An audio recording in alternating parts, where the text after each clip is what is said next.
Hey guys, so we've got a little bit of buttoning up we got to do to get this thing ready to rock. Gonna have to torque these header bolts down here, get them ready. Of course, we got to put the rocker arms, push rods, things like that back in. Up front, what I'm gonna do is I'm gonna run this steam line. I'm gonna have to bend this to make room for the intake because it sits real tight up against this alternator bracket. This is going to be a little high, so I imagine I'm going to have to bend this in. We'll see exactly what we're going to do. What I'm going to do, I'm just going to run this one right back to the where it fits into the radiator right here. See how that works. Just ignore the throttle body altogether.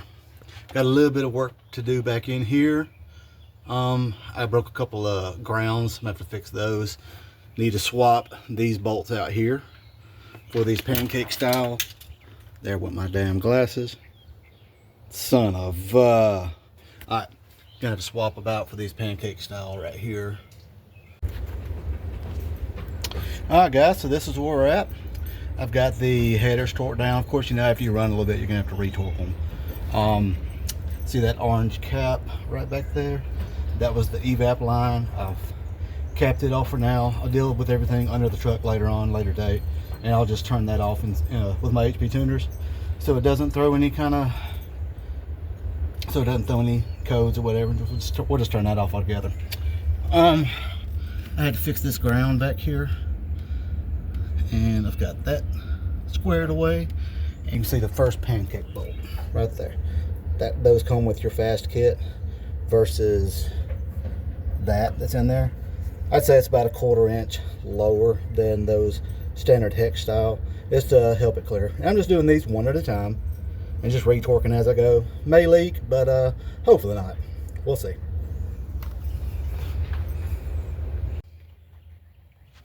Okay guys, here we go. We got all of our pancake bolts or button bolts, whatever you want to call them, put in place. And we've got the block offs put in the back. Of course, there's everything in the way, it's hard to see. Block off, and then your steam crossover is put in place. Now I'm toying with an idea, don't know if I'm gonna have to do it yet. I may reverse this steam output, put it on the back, and run a hose right down the center, because we're definitely gonna have some clearance issues up here. Maybe able to bend it enough, but I know when I test fit, the intake was sitting all the way against here. So I don't know if this is gonna quite work out, but on to the next step. Hey guys, just wanted to show y'all kind of a cool side note. Sometime in this truck's past, it's had a head replaced. I don't know if you can tell on camera, but there's a significant difference in color. And I remember when I was doing the video, when I was taking it apart, I said something about, you know, having 706 heads. And then I looked at one of the heads and it said 862. So I went over there and took a look, and had an 862 head on the passenger side and a 706 on the driver's side. So, just kind of a cool little tidbit. Anyway, next step, I'm going to go ahead and drop these plugs in, put these rocker arms, push rods back on, and I guess we'll see where we're at from there. Okay guys, so here's current progress. Got the push rods, rocker arms back in place, torqued down. May run into a little problem though. I had a stripped out bolt when I disassembled and completely forgot about it. So I've got one rocker arm I can't put in place. Seems like no one here locally has a flipping bolt. I don't even know what to say about that. I can't find a bolt anywhere. But that shouldn't stop me from at least fitting the intake. May not be able to get the valve covers, coil packs, and all that on, but I can at least start working on getting this intake fitted in here. Unfortunately, this may keep me from startup today, but we'll see. Okay, so I've been working on fitment for this fast intake.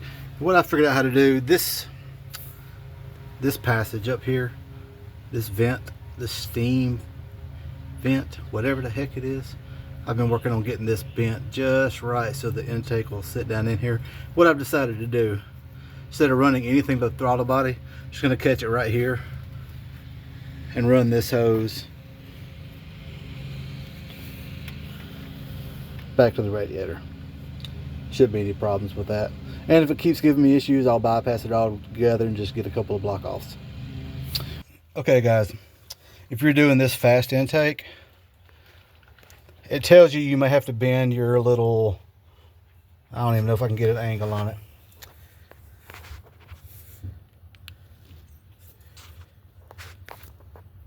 Anyway, okay, you see that tube right there? Runs all the way around. And then it's got a hose that comes off of it. I have bent it every which way you can think of. Let's see if I can get it to focus on it. Focus.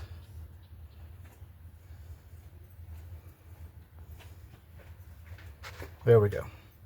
See that little tube down there? They say bend it, bend it, bend it, bend it. I've bent it every which way possible. The solution is go ahead and pull out your grinder. Just grind this bracket down a little bit. Your alternator bracket. Just grind the backside of it a little bit, make you a mark. Smooth it down a little bit. Otherwise, you're gonna fight this thing for hours, trying to save you a little bit of time. Anyway, you see it pretty good right there.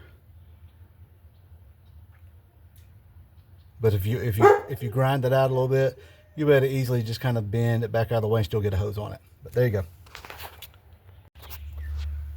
All right, now that I'm not actually up inside the engine bay, you can see now what it was I did to make this fit. That little hose runs under there. You can see I just kind of grounded out that little lip there, and I rounded out the alternator bracket just a little bit to make that slip down in there. And you will still have to bend it just a little bit, but what they're saying doing doesn't really work.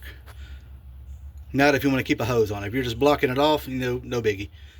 Matter of fact, unless you're running a factory throttle body, I don't see any reason not to just block it off and be done with it. But anywho, there you go.